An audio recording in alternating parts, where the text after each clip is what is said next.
no, the sequel, prequel is before, sequel to yesterday's video, which is of course the zombie mouth prosthetic. Now I will put out a little bit of explanation to this, as this is not the same prosthetic as yesterday. The latex flour mixture is really nice for making quick and easy prosthetics. However, it does not last well. Like the first time I made this, I made it and I probably left it about 4 or 5 days before I went to apply it, and it was just too hard. It wasn't gonna have nice movement on the face, really quite like solid. It wasn't nice and flimsy and bendable. So I'd recommend, if you are gonna make this for Halloween or a latex prosthetic in general for Halloween, that you make it on the day, if not the night before. I would not recommend leaving it much more than that, as it will start to dry out. And if that is the case, if you are gonna make it the night before, I'd recommend leaving it on whatever you have sculpted it on until you are ready to apply it. Now for this, I will be applying it with Prosade. However, you might be able to get away with latex.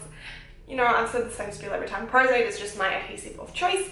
I much prefer it to latex. It does not react with my skin like latex does. But I mean, if you are just starting out and latex is all that you have, go for it. And my hair looks absolutely crazy right now. I do have a bun on top, but I look like a mad scientist right now. So I'm probably going to do a voiceover for majority of this tutorial, as I don't think I want to move my mouth too much while applying it, waiting for it to dry and colouring it and whatnot.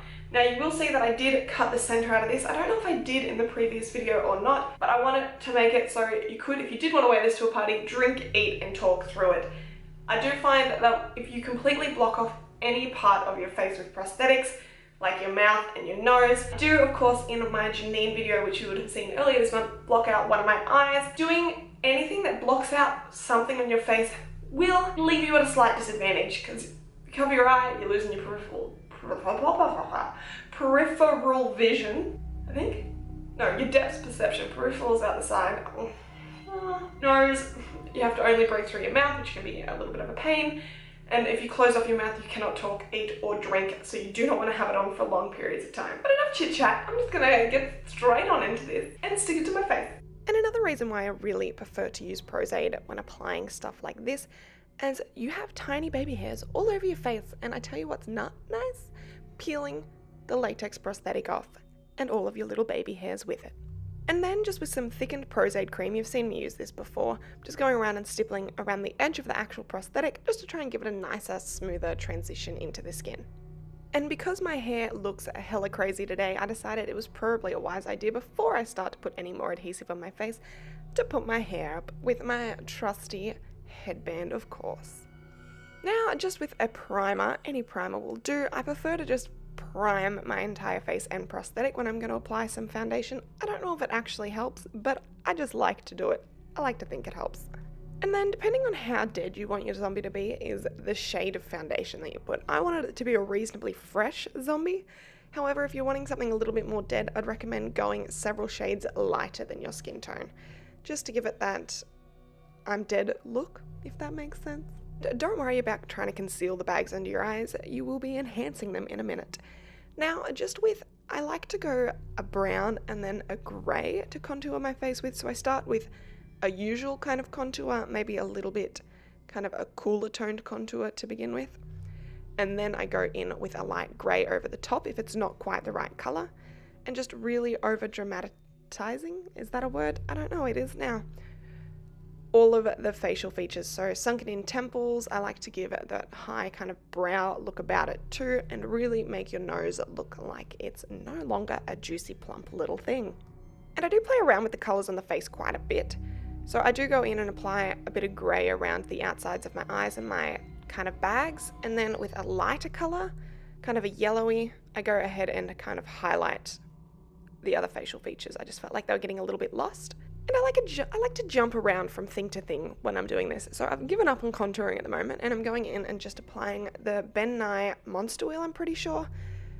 Deep red and the lighter red as well, just onto the wound. I'm going in here with the lighter red first, applying kind of a base color, and then going in and deepening it with the actual darker tone. I think these might be the same colors from the Bruise Wheel, however, I just picked the Monster Wheel instead. Making sure to actually cover your lips as well. It probably would have been easier to do that before you stuck on the prosthetic, but I wasn't sure where it was going to sit.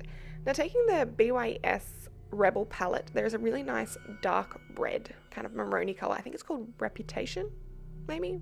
Revolution? It's something. I'll leave it on the screen. And just really deepening all of the contours that we've already put on our face. I really liked the look of it around the eyes. Kind of has a reddy undertone, so it does have that little bit of life still to it. If you were wanting to do quite a dead zombie, maybe don't go with the warmer tones, go a cooler tone. And I'm just doing that right on the edge just to make the whole contour look a little bit more severe, but not a whole lot darker, if that makes any sense whatsoever. And I really felt like my chin and my jaw was looking very plump, and I mean it does in real life, so I just wanted to fake it till I made it, and just contoured my jawline just to make it a little bit more severe. And then with the bridge of my nose, I feel like zombies usually have that raised little bump. I don't know if it's a true fact when people die whether or not they get it, but that's what I'm doing. So just with the same BYS color, I'm just going in and applying that on the bridge of my nose. And then pointing out the tip of my nose as well, because I want it to look very gaunt. And then just with the Scotty's Tooth Effects palette, I'm just going in and making my teeth look that little bit more disgusting. And then with some Fleet Street blood, I'm just going in, this is drying blood of course, and putting that in the wound, make it look a little bit fresh, like I've just feasted on some lovely human being. And lastly, pop in some contacts and voila, here we go. You are ready. Well, there you have it, guys. This is the finished look.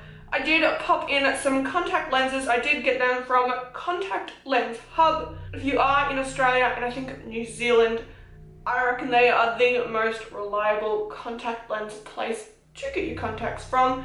Fast shipping, reasonably priced, just really good all-round customer service. And that is not sponsored, just a public service announcement. So in total, this prosthetic probably cost maybe around the $5, if not less mark to make. So it is a reasonably inexpensive prosthetic to make. I do apologize if my voice is a little bit obstructed by this prosthetic, but I am just showing you that you can still talk, eat, and drink. Eating will probably be a little bit more restricted, but the rest should be pretty easy to do. My eyes struggle with contact lenses as well, so if you do see me crying, it is just because my eyes are adjusting to the contacts. So I did also pop in some Fleet Street drying blood in this wound. Then just the mouth, just so it did dry and not get everywhere, and a little bit all over the face too. I wanted it to be a pretty gnarly zombie, but not like a fully decayed zombie, if that makes any sense. So she's still got her tan.